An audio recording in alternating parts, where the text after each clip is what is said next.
Dear students, welcome back. Next school of thought of Unit 3 is Humanism, Manavvad.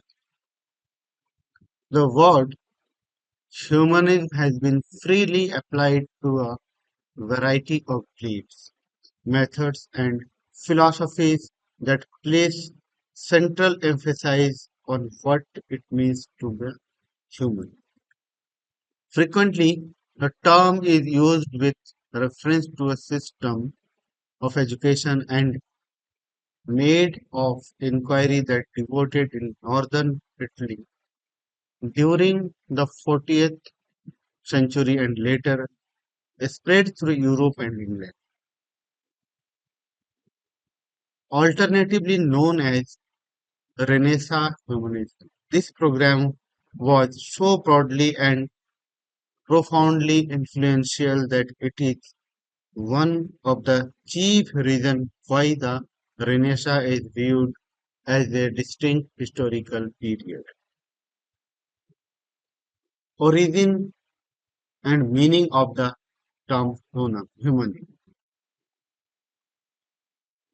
The ideal humanists, the theory, a history of the term humanism is complex but enlightening.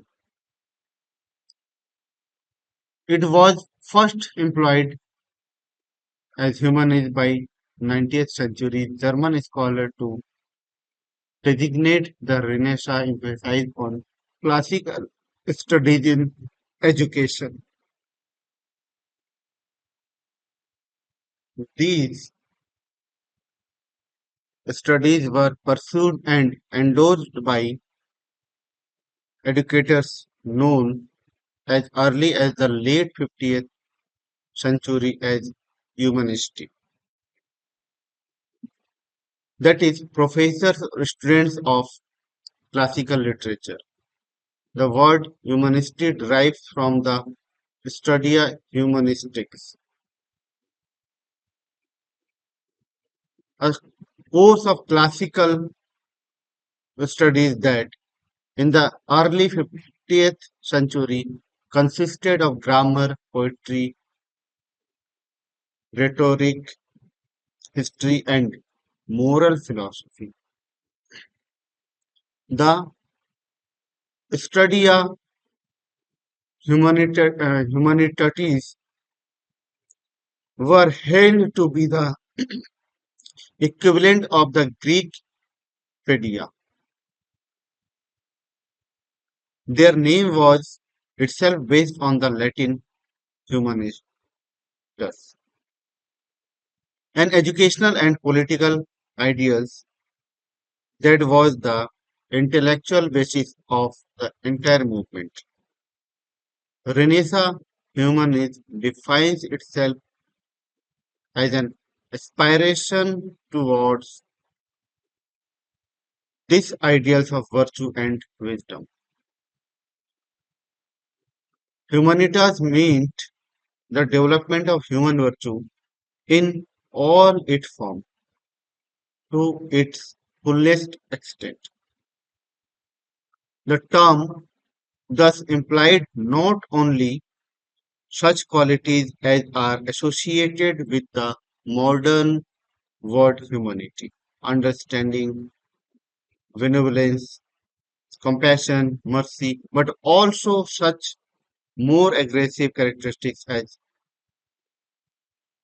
fortitude, judgment, prudence,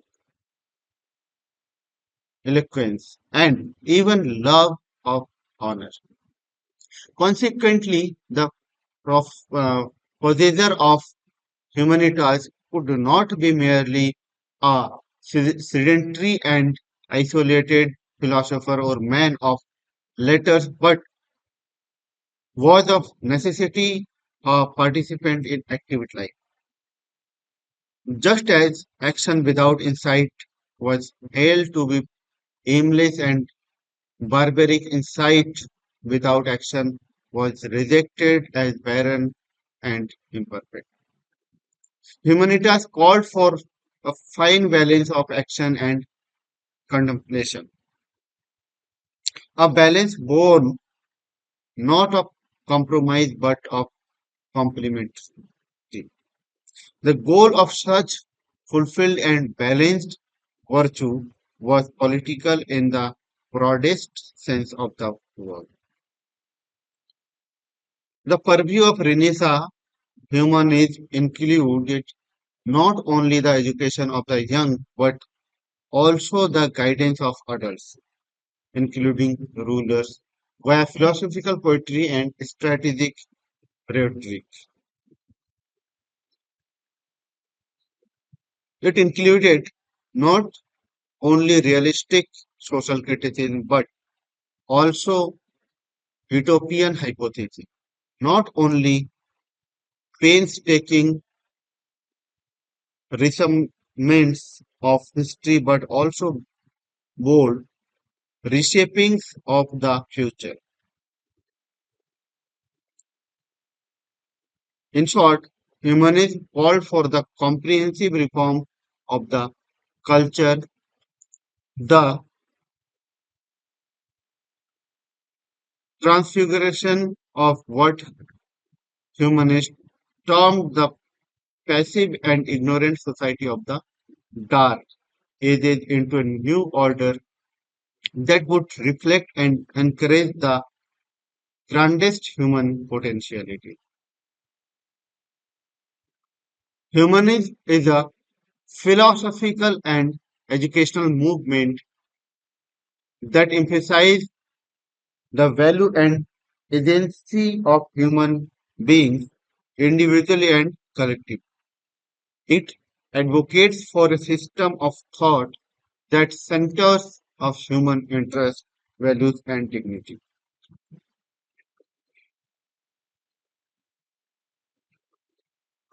मानववाद यानी humanism जैसा कि महत्व के बारे में बताया मानववाद अंग्रेजी के पर्यायवाची ह्यूमनिज्म शब्द की उत्पत्ति लैटिन होमो शब्द से हुई जिसका अर्थ होता है मानव इस प्रकार शाब्दिक अर्थों में मानववाद से तात्पर्य उस दर्शन से है जिसमें मानव को केंद्रीय स्थान मिला हुआ होता है हिंदी भाषा के मानववाद शब्द का भी यही अर्थ किसी भी शब्द के अर्थ को निश्चित करने के लिए शाब्दिक विश्लेषण के अतिरिक्त ऐतिहासिक सर्वेक्षण की भी आवश्यकता पड़ती है ऐतिहासिक परंपरा में कोई भी शब्द जिन अर्थों में प्रयोग में किया जाता है उनसे उसके अर्थ के विभिन्न पहलुओं का क्रमशः विकास होता इसलिए मानववाद शब्द का अर्थ समझने के लिए उसके ऐतिहासिक विकास को भी ध्यान में रखना चाहिए इस ऐतिहासिक विकास में मानव कल्याण के लिए जो भी तत्व उपयोगी पाए जाते हैं वे सब मानववाद के साथ जुड़े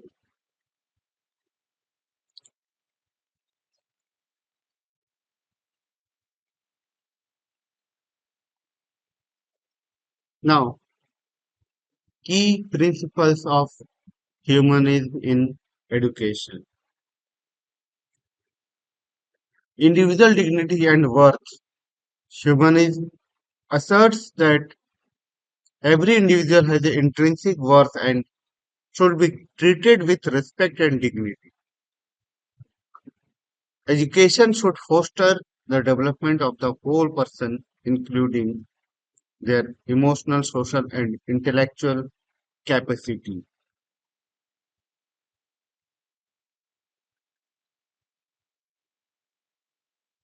Next, personal growth and self actualization. Education should aim to help individuals realize their full potential and achieve self actualization. This involves nurturing creativity, critical thinking, and a sense of purpose and meaning in life. Next, autonomy and freedom. Humanistic education values personal autonomy and freedom, encouraging students to take responsibility for their own learning and to make choices that align with their interest and goals. Next, holistic education. Education should address all aspects of person's development, including the cognitive, emotional, social, and physical dimension. This holistic approach recognizes the interconnectedness of different facets of human experience. Next, democratic and ethical education. Humanism promotes democratic principle in education, advocating for participatory decision-making processes and the development of ethical and moral reasoning. It supports creating an educational environment that is inclusive, just, and equitable. Now, humanistic educational practices. First is student-centered learning. Humanistic education emphasizes student-centered learning, where a student's needs, interests, and learning style are prioritized. Teachers act as facilitators, guiding students in their individual learning journeys. Next, active learning and inquiry. Students are encouraged to engage actively with the material through inquiry-based learning, problem-solving, and critical thinking activities. This approach helps students develop a deeper understanding and retain knowledge more effectively. Next, emphasize on experiential learning. Humanism values experiential learning, where students learn through direct experience and reflection. This can include hands-on activities, real-world problem-solving, and opportunities for personal and social growth. Next, positive teacher-student relationship. Humanistic educators strive to build positive, supportive relationship with their students. They create a safe and nurturing environment that fosters trust, mutual respect, and open communication. Next, focus on values and ethics.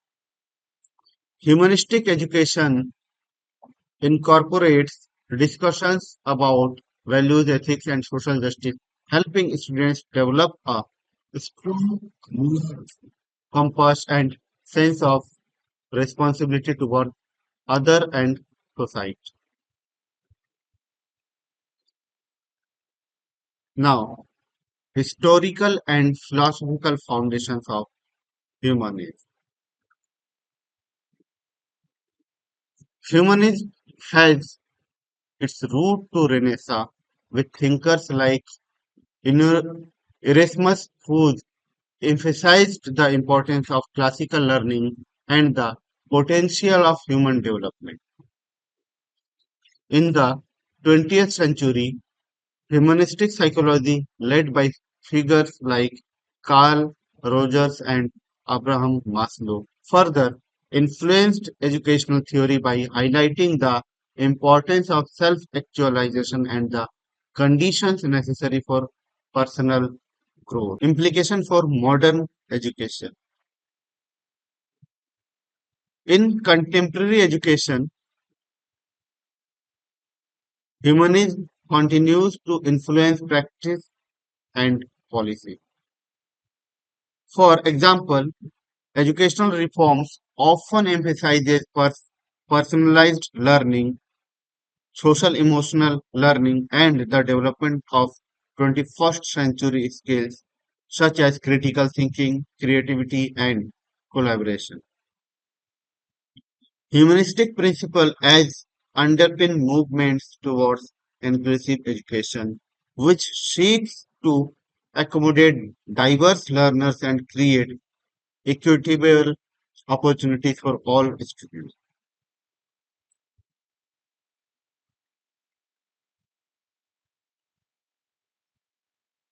अब मानववाद की बाल केंद्रित शिक्षा। मानववादी दर्शन छात्र के व्यक्तित्व को अनूठा बनाता है और वह बालक अपनी नियति का निर्माण करने के लिए स्वतंत्र है। यह दर्शन बालक के व्यक्तित्व के निम्नलिखित प्रभुत्व तत्व मानता है। पहला, भौतिक शरीर को धारण करने वाला प्राणी जिसकी संवेदनशीलता इंद्रिया है और विकसित मस्तिष्क है। उस मानसिक उसकी मानसिक संरचना है, यह आंशिक रूप से वंशानुगत है और अधिकांश रूप से परिवेश से प्रभावित होती है। सामाजिक परिवेश जो व्यक्तित्व के विकास के लिए साधन जुटाता है, साथ ही उसके सामाजिकरण में सहायता प्रदान करता है।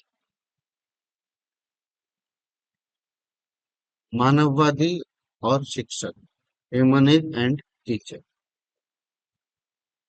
मानववाद शिक्षक को महत्वपूर्ण स्थान प्रदान करता है। इस दर्शन के अनुसार वह मानवीय गुणों से युक्त होना चाहिए। उसे वैज्ञानिक विधि का समुचित ज्ञान होना चाहिए।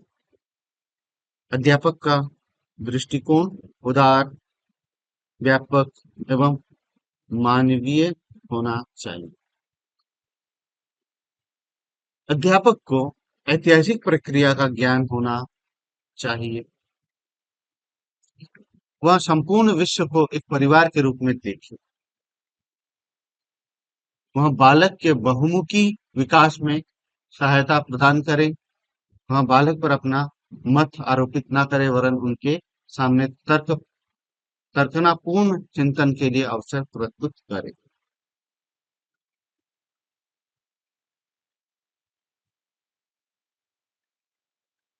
अब मानववादी शिक्षा के उद्देश्य, ह्यूमनिस्ट एम्स ऑफ एजुकेशन। व्यक्तियों को तैयार करना जो मानवीय समस्याओं के प्रति संवेदनशील हो और मानव कल्याण के लिए कार्य कर सके।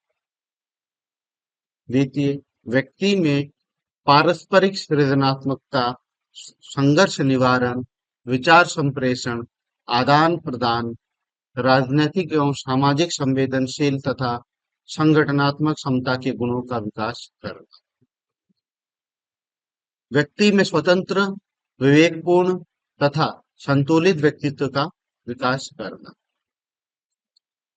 मनुष्य की पूर्णता एवं श्रेष्ठता का विकास करना। व्यक्ति में सहिष्णुता के गुण का विकास करना। व्यक्ति में सामाजिक नैतिकता के लिए आस्था विकसित करना जिसमें वह अपने सामाजिक कर्तव्य के प्रति जागरूक हो सके। मानवता या मानववादी पाठ्यक्रम, ह्यूमनिस्ट करिकुलम। मानववाद के अनुसार पाठ्यक्रम छात्र के आंतरिक जीवन तथा उसके वैयक्तिक विकास निर्धारक गुणों को उभारने में सक्षम होना चाहिए। साथ ही मानवीय विकास की अवस्थाओं को ध्यान में रखने पर बल देता है।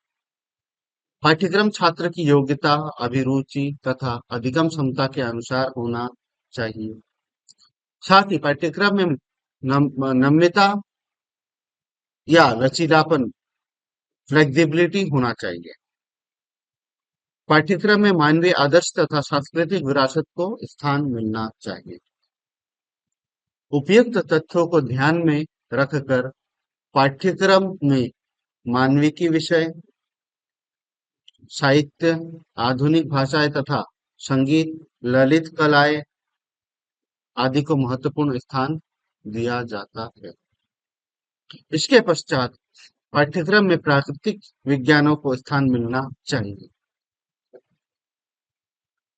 समग्र मानव के विकास के लिए पाठ्यक्रम में उक्त के अतिरिक्त सामाजिक विषयों, शारीरिक एवं स्वस्थ विज्ञान तथा व्यवहारिक विषयों को स्थान प्रदान करने पर बल दिया जाता है। मानववाद धर्मनिरपेक्षता का हिमायती होने के कारण पाठ्यक्रम में धार्मिक शिक्षा को स्थान प्रदान नहीं करता। वह इस बात को ही स्वीकार करता है कि धार्मिक विषयों को तार्किक दृष्टि से सामाजिक विषयों के अंतर्गत पढ़ाया जा सकता है, किंतु यहाँ पर शिक्षा से तात्पर्य केवल साक्षरता नहीं है और न उसका अर्थ अनिवार्य प्राथमिक शिक्षा ही है। मानववादी शिक्षा में किसी भी प्रकार की अनिवार्यता के विरुद्ध है, क्योंकि अनिवार्यता स्वतंत्रता की विरोधी है। प्रचलित शिक्षा प्रणाली की आलोचना करते हुए मानवेंद्र राय ने कहा था, आवश्यकता ग्रह है कि एक भिन्न प्रकार की शिक्षा दी जाए, एक ऐसी शिक्षा जो की यथास्थिति को बनाए रखने के लिए प्रयोजन से नहीं दी जानी चाहिए, बल्कि एक समुदाय के व्यक्तियों को अपने निहित शक्तियों के प्रति चेतन बनाने में प्रयोजन से उन्हें विवेक से चिंतन करने और स्वयं निर्णय लेने में सहायता करने के लिए और उनके सम्मुख उपस्थित सभी समस्याओं को आलोचनात्मक शक्तियों का अधिक से अधिक प्रयोग करने में प्रोत्साहित करने के लिए है।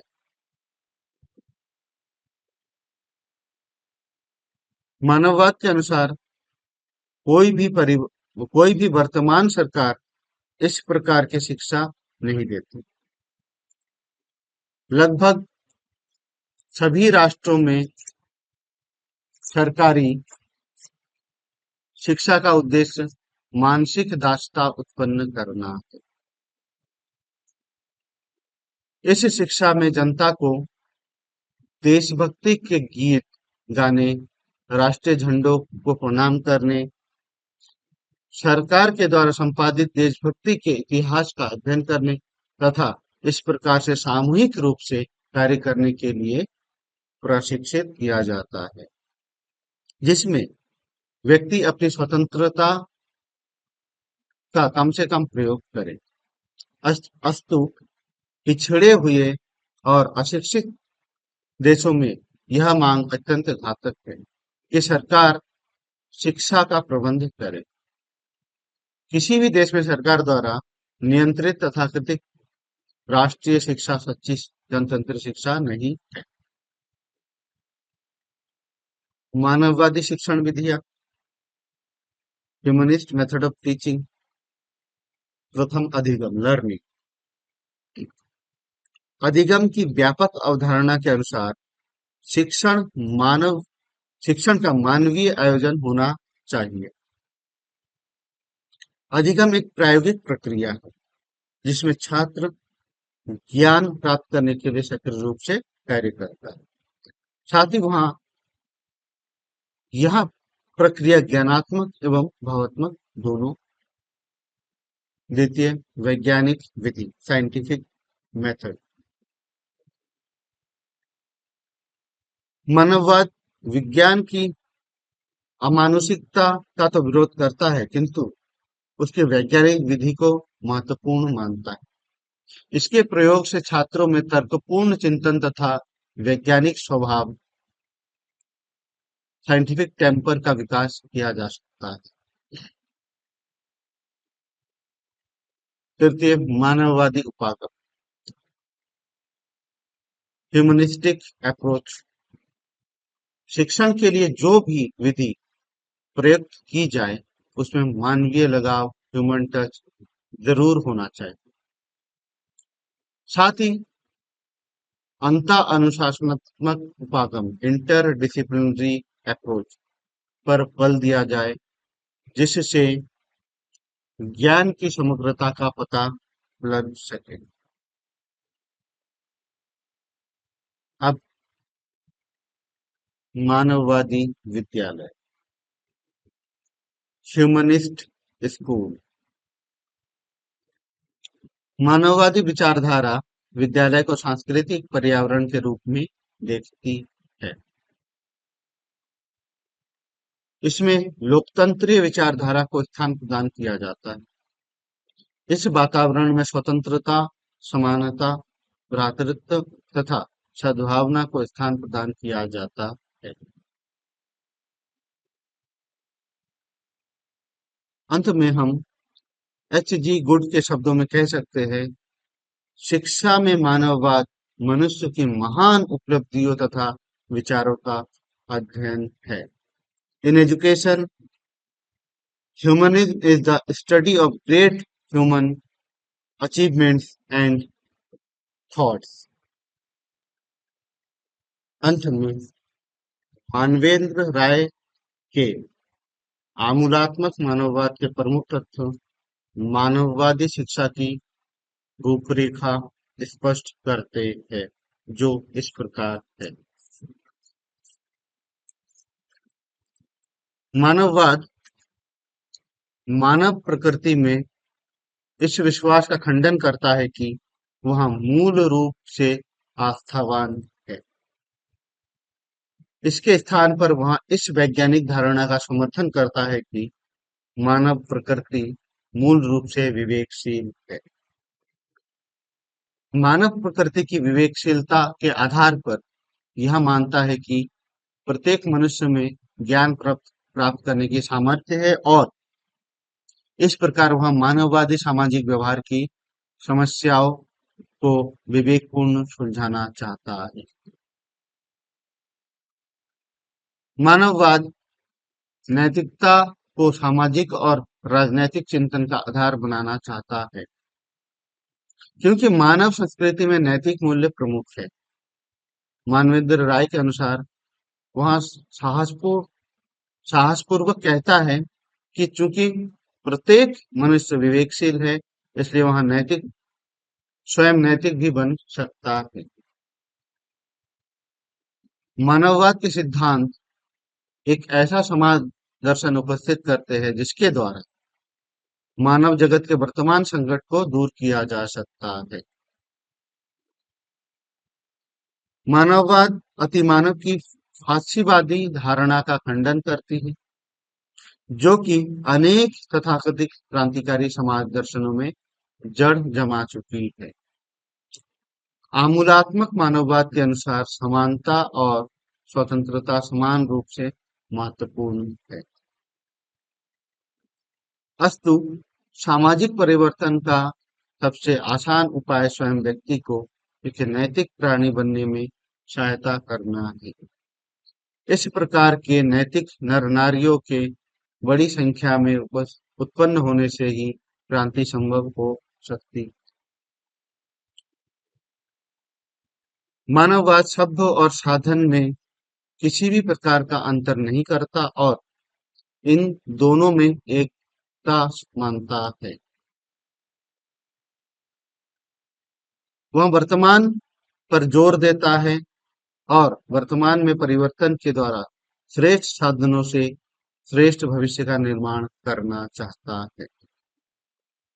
मानववादी शिक्षा में किसी भी प्रकार के विशेष सिद्धांतों अथवा विशेष ज्ञान को अनिवार्य नहीं माना जाता, क्योंकि मानववादी मनुष्य को क्रांति का साधन बनाना नहीं चाहता।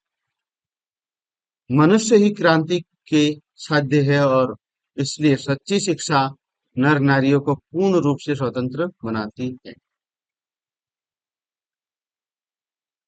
नए समाज का निर्माण किसी विशेष देश काल में विशेष स्थान पर नहीं होगा। वह तभी होगा जबकि समस्त विश्व में उसका विश्वास किया जाएगा। इस प्रकार सामाजिक क्रांति विश्व क्रांति होनी चाहिए। In summary, humanism in education advocates for a holistic, student-centered approach that values personal growth, ethical development, and the intrinsic worth of each individual. It seeks to create educational environments that supports the full development of human potential and foster democratic, ethical, and inclusive communities. This is all about humanism. Thank you. Thank you so much.